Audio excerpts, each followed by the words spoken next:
Students, तो हमने इससे पहले वाले चैप्टर में हमने बात की थी कल्चरल प्रैक्टिसेस की। अब हम पढ़ेंगे होस्ट प्लांट डिजीज के बारे में। इसमें similarly to the upper lessons we have read, similarly इसमें introductions है, breeding and use of disease resistance varieties है, apparent disease है, रेजिस्टेंस के बारे में बात की हुई है इसमें, डिजीज एस्केप और डिजीज एंड्योरेंस और true resistance, then type of genetic resistance, methods of breeding for disease resistance, host immunization against microbial disease. तो हम बात करें introduction. A physiological deviation from the normal functioning of the organism that is caused by pathogenic organism is a disease and may be caused by fungi, bacteria और virus. तो plant के एक normal physiological balance से हटके जो normal functioning है वो एक ऑर्गेनिज्म की, जिसमें हम जो ऑर्गेनिज्म है वो हमारा एक क्रॉप प्लांट है, अगर उसमें जो नॉर्मल फंक्शनिंग है वो कहीं ना कहीं हॉल्ट हो रही है तो वो एक पैथोजेनिक ऑर्गेनिज्म है जिसकी वजह से वो डिजीज है वो कॉज हुई है, और उसके कॉज एजेंट हो सकते हैं फंगी, बैक्टीरिया और वायरस। एक इनहेरेंट एबिलिटी होती है एक क्रॉप प्लांट की कि वो कोई भी डिजीज है या पैथोजन है उसके खिलाफ विदस्टैंड कर सके या उसे वो रेजिस्ट हो सके, यानी कि उसमें उस डिजीज का उस प्लांट पे या उस पैथोजन का उस प्लांट पे कोई इफेक्ट ना होता हो। तो ये जो इनहेरेंट एबिलिटी है ये हर प्लांट में वेरी करती है। Disease resistance commonly met with in the plant kingdom relative in nature, total immunity began being too rare. क्योंकि हमने ये देखा है ज़्यादातर कि जो प्लांट्स हैं उसमें टोटल इम्यूनिटी होती है वो बहुत ही रेयरली पाई जाती है, कि ऐसा नहीं है कि पूरा प्लांट है वो पूरी तरीके से इम्यून होगा।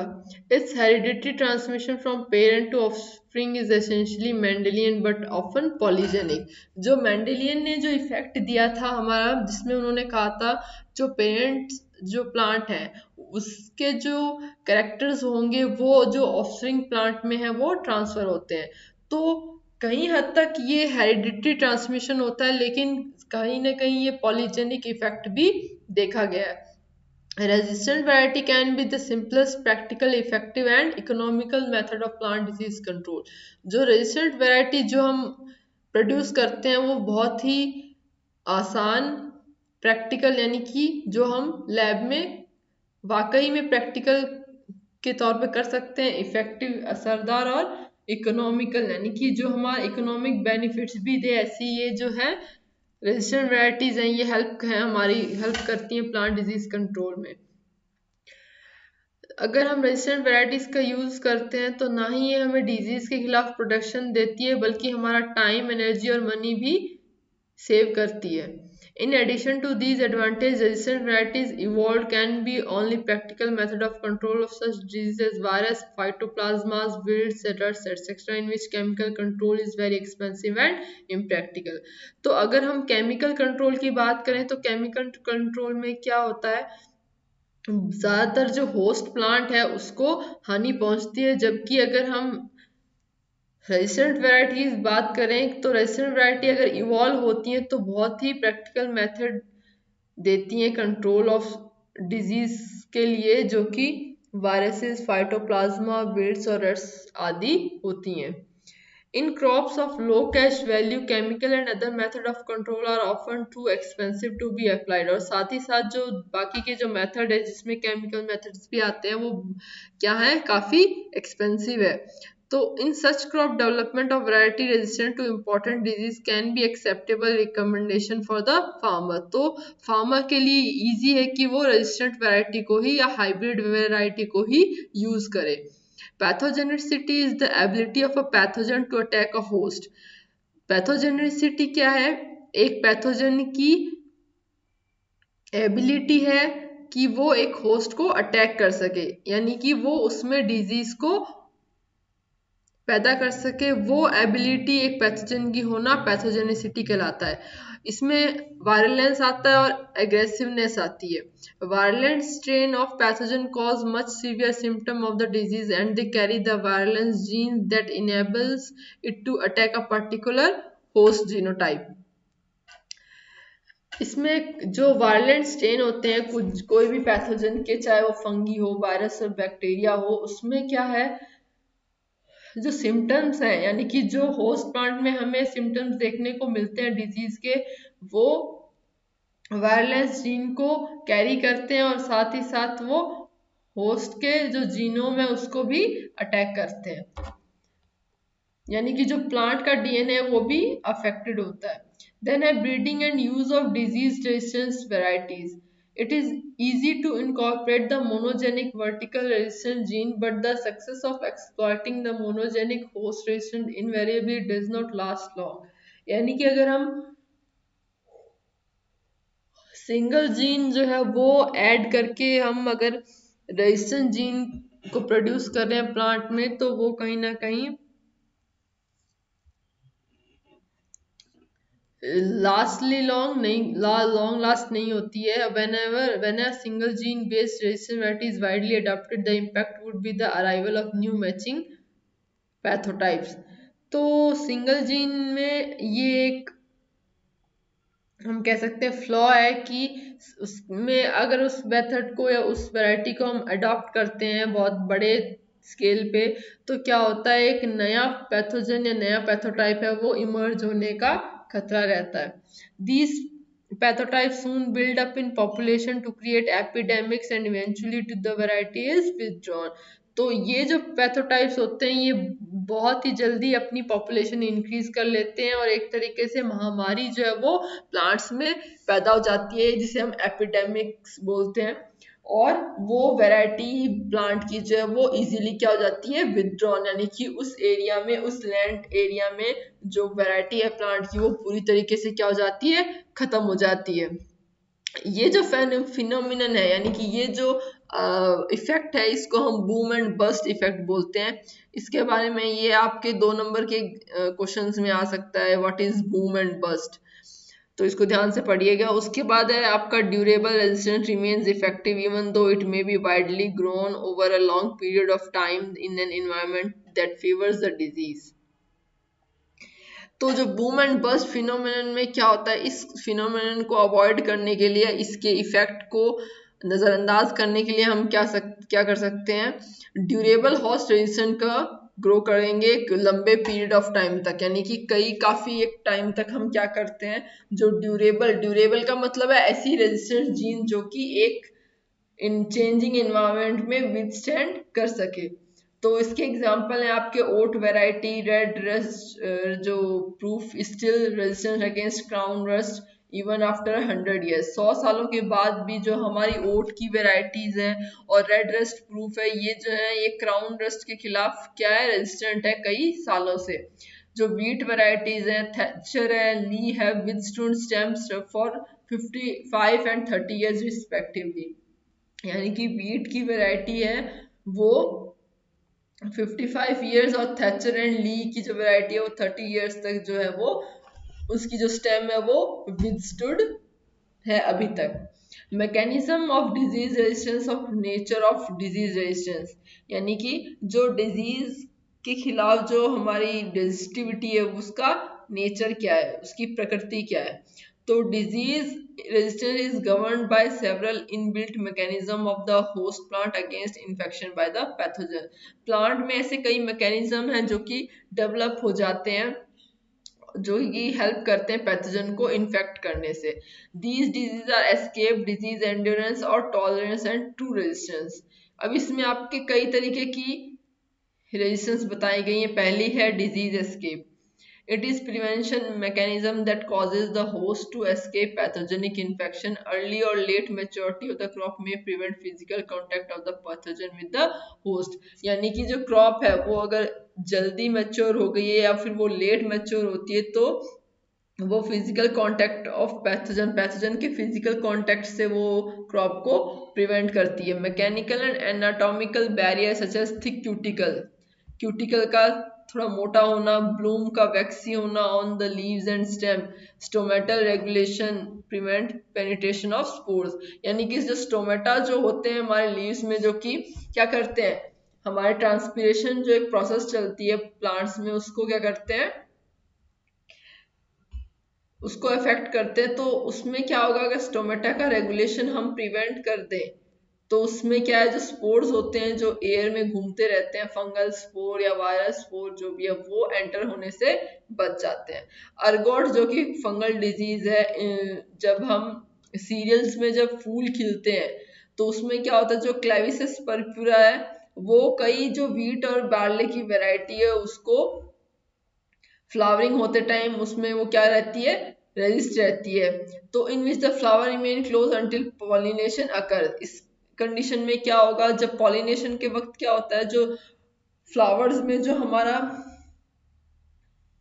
ओवरी है, तो उस नेक्स्ट फ्लावर, एक फ्लावर से दूसरे फ्लावर में जब पॉलिनेशन होता है तो उससे कंडीशन तक जो फ्लावर है वो क्या रहता है, क्लोज रहता है, जिससे क्या होगा, जो स्पोर्स होते हैं वो एंटर नहीं कर पाते। Erect leaves of barley avoid deposition of spores of Erysiphe graminis टिटिकी in contrast to phosphate leaves. तो अगर लीव्स है वो इरेक्ट रहेंगी बार्ले की तो वो क्या होगी, वो स्पोर्स के जो जो स्पोर्स है इसके एरिसिफी ग्रेमिनीस ट्रिटिकी के, वो क्या नहीं होंगे, डिपॉजिट नहीं होंगे लीव्स पे। जबकि प्रोस्टेट लीव्स में क्या है, वो डिपॉजिट हो जाते हैं और इजीली वो क्या हो जाते हैं, प्लांट को इन्फेक्ट कर देते हैं। Early maturing varieties of groundnut escape early leaf spot infection. Cercospora arachidicola जो डिजीज है उसमें क्या, जो ग्राउंडनट जो हमारी मूंगफली है उसमें क्या होता है, जो लीफ का जो अर्ली स्पॉट इन्फेक्शन है उसको बचाने के लिए जो मैच्योरिंग है वो क्या हो जाती है, अर्ली हो जाती है, यानी मैच्योर वो अर्ली हो जाता है। तो जिससे हम कई वैरायटी है जो कि इन्फेक्शन से हम बचा सकते हैं। A change in planting season has also been successfully employed, a measure of securing escape. Example, the leaf rust of sugarcane in the canal area of Bombay severely affected the cane when planted in June. यानी कि अगर हम sugar cane को Bombay area में हमने देखा गया है कि अगर हम जून में अगर हम उन प्लांट्स को ग्रो करते हैं तो लीफ रस्ट है वो उससे हमें सिक्योरिटी मिलती है। और लेकिन इसमें भी कुछ ऐसे डिजीज हैं जो कि अगर हम जून की जगह अक्टूबर में इसे ग्रो करते हैं तो और हमें इसके इम्पोर्टेंस मायने इम्पोर्टेंस या इस जो बिल्कुल भी जो स्पोर्ट्स हैं उसमें प्रेजेंट नहीं होंगे। देन आता है disease endurance. The host after being infected by the pathogen tolerates the infection and suffers less damage. It does not result in any substantial decrease in yield. This is brought about by the influence of external factor. यहाँ पे हम किसकी बात कर रहे हैं, जो environmental factor है वो कैसे help करते हैं disease resistance में। देन हमारा इसमें एग्जाम्पल है, rice crop fertilized by silicates are resistant to blast in Japan. जो हमारा पायरिकुलेरिया ओराइजे है, wheat crop fertilized by potash and phosphatic manure are highly tolerant to mildew and rust infection. तो ये आपके दो एग्जांपल हैं, राइस का और व्हीट का, किसमें, डिजीज एंड्योरेंस में, यानी कि हम उसमें क्या कर रहे हैं, रेजिस्टिविटी इंक्रीज कर रहे हैं। यानी कि यहाँ पे जो फर्टिलाइजर है वो क्या कर रहे हैं, इनडायरेक्टली वेजिटेटिव ग्रोथ को अरेस्ट कर रहे हैं और उस प्लांट को अर्ली मेच्योर होने में प्रमोट करते हैं। देन है हमारा true resistance. True resistance is क्या है, it is the ability of the host plant to resist और withstand the attack of pathogen. True resistance is inheritable and much less object to environmental influence. यानी कि इस पे environment का असर नहीं होता है और ये जो रेजिस्टेंस है ये parent plant to offspring plant क्या होती रहती है, ट्रांसफर होती रहती है। अब इसमें जेनेटिक रेजिस्टेंस के दो टाइप बता रखे हैं, हॉरिजॉन्टल और वर्टिकल। 1960 में वेंडर प्लैंक ने इस इशू के बारे में बात की थी जिसमें हम डिजीज रेजिस्टेंस को अलग तरीके से देखते हैं। यहाँ पे जो हॉरिजॉन्टल रेजिस्टेंस है वो क्या करती है, डिजीज को स्प्रेड होने से रोकती है और जितने भी पैथोजन की स्पीशीज हैं वो क्या हो जाती है, उसके खिलाफ वो प्लांट जो है वो रजिस्टर हो जाते हैं। Low terminal disease severity in HR is assumed to result from polygenic resistance.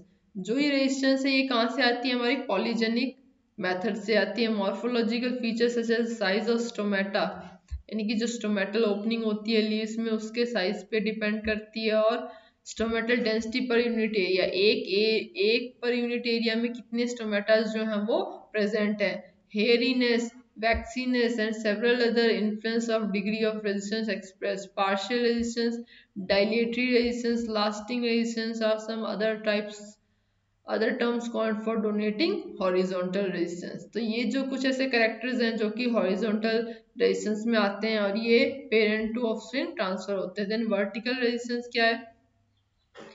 Vertical resistance में it is specific to races in generally governed by a single dominant gene or by a few dominant gene। यहाँ पे जो resistance है वो कहाँ से आ रही है? कुछ ऐसी डोमिनेंट जीन्स प्रेजेंट होती हैं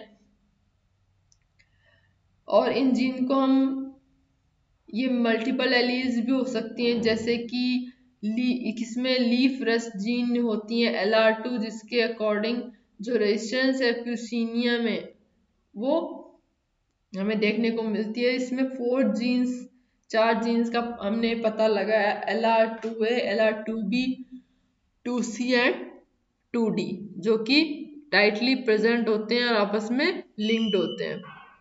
Each of these genes accord resistance to a different spectrum of race and hence can be differentiated from one another. Such multiple allele exist on SR9 locus of wheat for P. graminis triticum gene PK in rice for resistance to Pyricularia gracia।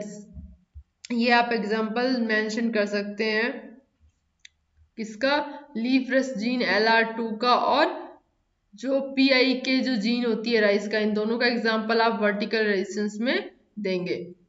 उसके बाद आपके आते हैं difference between vertical and, जो कि हमने बात की इसमें फीचर क्या है, pathotype specificity, vertical resistance race specific, horizontal resistance में रेस नॉन स्पेसिफिक, यानी कि यहाँ पे जो रेस यानी कि स्पीशीज है वो स्पेसिफाइड है, यहाँ पे स्पेसिफाइड नहीं है।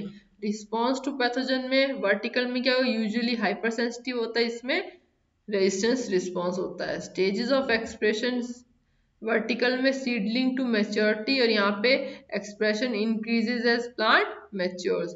इसमें रिलेटिवली इजी होता है सिलेक्शन, जिसमें डिफिकल्ट होता है हॉरिजॉन्टल में। होस्ट पैथोजन इंट्रैक्शन जो है वो वर्टिकल में प्रेजेंट होता है, हॉरिजॉन्टल में एब्सेंट होता है। एफिशिएंसी जो है वो स्पेसिफिक रेसेस में हाईली एफिशिएंट होती है, जबकि इसमें हाईली एफिशिएंट होती है, इसमें भी सेम। जबकि नेचर ऑफ जीन के एक्शन की बात करें तो वर्टिकल में ऑलिगोजेनिक होता है और हॉरिजॉन्टल में पॉलीजेनिक होता है, और कहीं ना कहीं ऑलिगोजेनिक है वो बहुत कम होता है। अब आते हैं methods of breeding for disease resistance. पहला है introduction, selection, hybridization, back cross, induced development and tissue culture technique. Introduction में हम क्या करते हैं, जैसे रिडली व्हीट इंट्रोड्यूस किया गया था ऑस्ट्रेलिया से, has been useful as a rest resistant variety. Manila rice variety introduced in Karnataka from the Philippines, यानी फिलीपींस से हम उस वैरायटी को कर्नाटका में लेके आए थे, जिसमें जो कि किसके लिए किसके खिलाफ टॉलरेबल होता है, वो ब्लास्ट के खिलाफ, बैक्टीरियल लीफ ब्लाइट और शीथ ब्लाइट के खिलाफ। इंटान अजवैनी का टाइप है, जो कि राइस वैरायटी हमने कर्नाटका में लेके आए थे, कहाँ से, इंडोनेशिया से, जो कि ब्लास्ट के खिलाफ हाईली रेजिस्टेंट होती है। तो ये एग्जांपल आपको इंट्रोडक्शन में कोट करनी है। उसके बाद सिलेक्शन कैसे करेंगे। Selection, it is a good method then introduction and has more chances of success in obtaining disease resistance plant.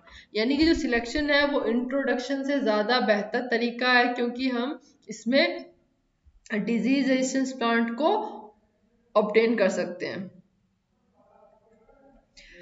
और ये हम प्रोसीजर करते हैं ज़्यादातर जो नेचुरली इन्फेक्टेड फील्ड्स होते हैं, जिसमें फील्ड कंडीशंस के अंदर या फिर जो आर्टिफिशियली इनोकुलेटेड कंडीशन होती हैं, मैनुअली जो की गई, जो पैदा की गई कंडीशन है उसके द्वारा।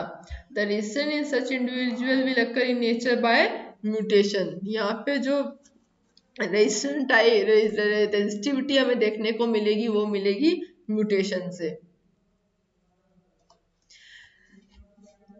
उसके बाद आता है हमारा hybridization. When selection of resistant variety is not feasible, resistant variety may be evolved by crossing the susceptible popular variety with resistant wild variety, where in the resistant gene or gene transfer into the genetic makeup of susceptible variety। Hybridization में हम क्या करते हैं, जो हमारी wild variety होती है, जो कि हमारी फॉरेस्ट में ऑलरेडी जो प्रेजेंट वैरायटी है, उसको हम क्या करते हैं, पॉपुलर वैरायटी के साथ क्या करते हैं, क्रॉस कराते हैं।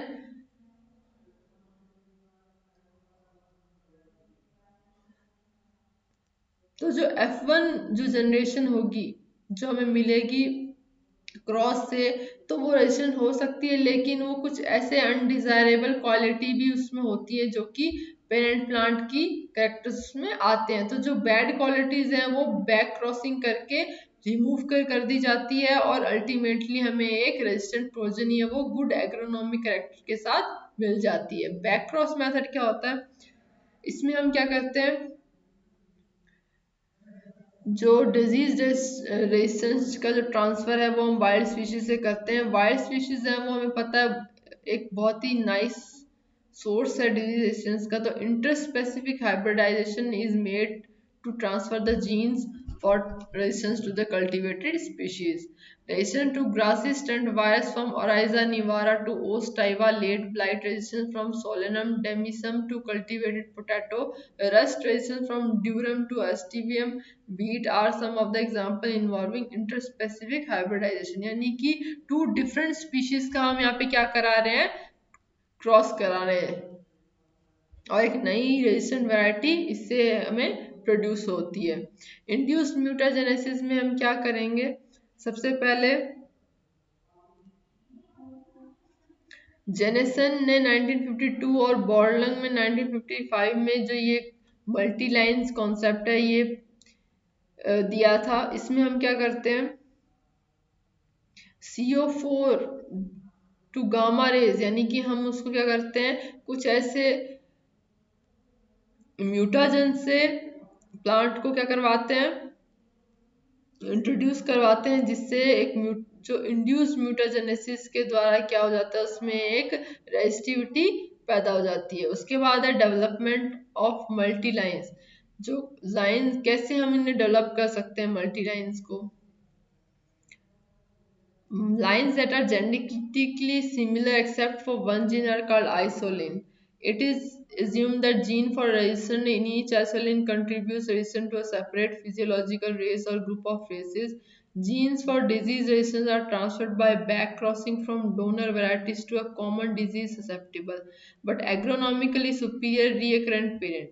Isolanes are generally differing only in the gene for disease. इसमें हम क्या कर रहे हैं, एक मिक्सचर होता है रेजिस्टेंट और ससेप्टेबल जीनोटाइप का, जो कि एक बफरिंग इफेक्ट प्रोवाइड करता है रैपिड डेवलपमेंट ऑफ डिजीज के खिलाफ। देन आपका आता है टिश्यू कल्चर टेक्निक, जो कि हमने आपके किसमें पढ़ा था, बायोकेमिस्ट्री का जो और बायोटेक्नोलॉजी का जो आपका सब्जेक्ट था, उसमें हमने कई ऐसी टिश्यू कल्चर टेक्निक पढ़ी थी जिसमें हम एक पर्टिकुलर करेक्टर को या जीन को क्या कर रहे हैं, इनहेंस करते हैं। देन हमारा आता है होस्ट इम्यूनाइजेशन। इसमें हम क्या करते हैं, नेचुरल डिफेंस सिस्टम जो है उसको एक्टिवेट कर देते हैं, जो कि ऑलरेडी उस प्लांट में प्रेजेंट है, और इसके लिए हम बायोटिक और एबायोटिक फैक्टर दोनों ही यूज करते हैं।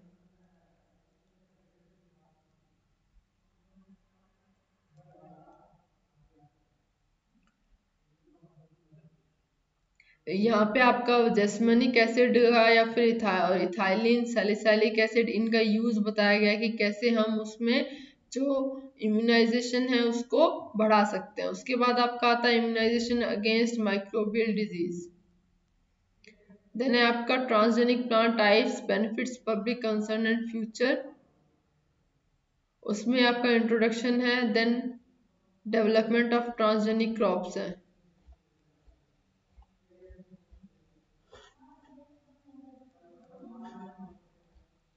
तो इसमें आपके क्या है, हमने क्या किया है, इसमें जो प्लाज्मिड यानी कि जो एक्स्ट्रा सेल हमारा जो सेलुलर जो डीएनए होता है, जो कि बैक्टीरिया में प्रेजेंट होता है, उसकी हेल्प से हमने क्या किया है, प्लांट्स को जेनेटिकली इंजीनियर किया है लैब में, और उनके जो जेनेटिक मेकअप है प्लांट का उसको क्या किया है, अल्टर किया है।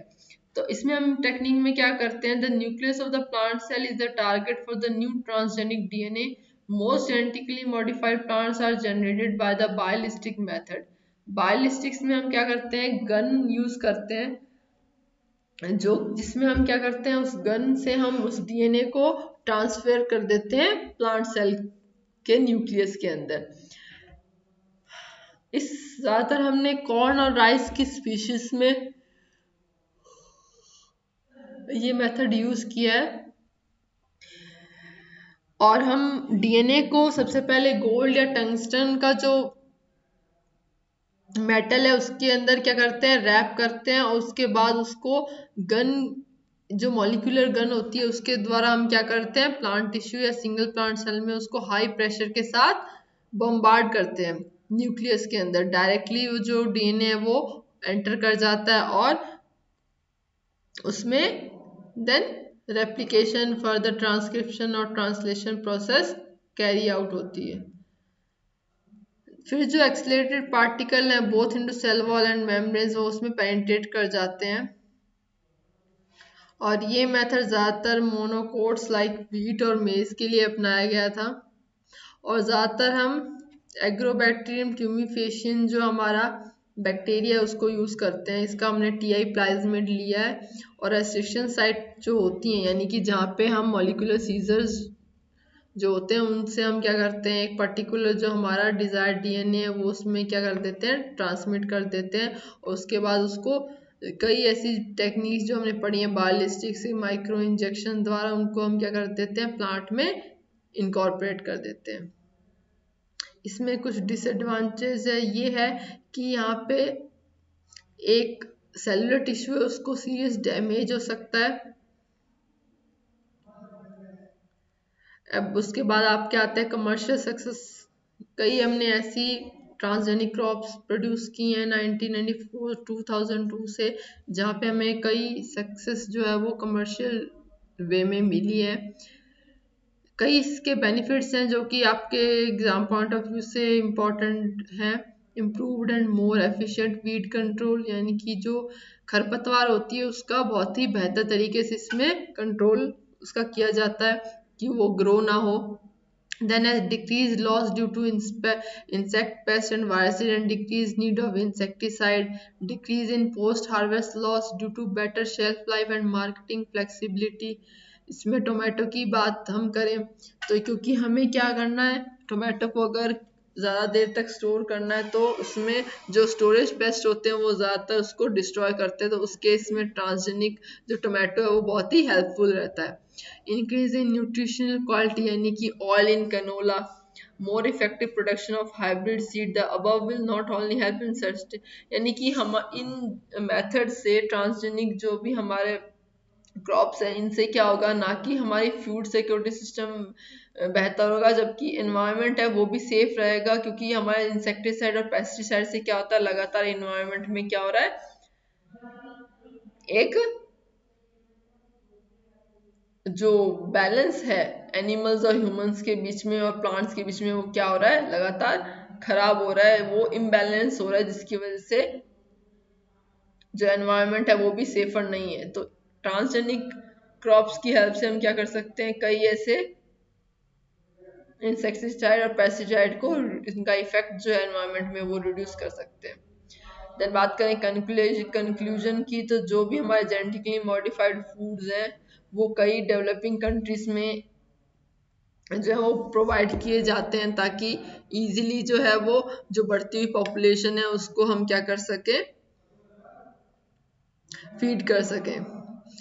और जो ट्रांसजेनिक प्लांट है वो काफ़ी एक ऐसे एक अप्रोच है कि हम कोई भी ह्यूमन एंटीबॉडीज जो है वो उसके खिलाफ, अगर कोई एलर्जी है उसके खिलाफ हम वो प्रोड्यूस कर रहे हैं। इसमें आपके erythropoietin to treat anaemia and insulin to treat diabetes, ये हमने पढ़ा हुआ है पहले भी। नेक्स्ट हम लेक्चर में बात करेंगे फर्दर क्रॉप्स की।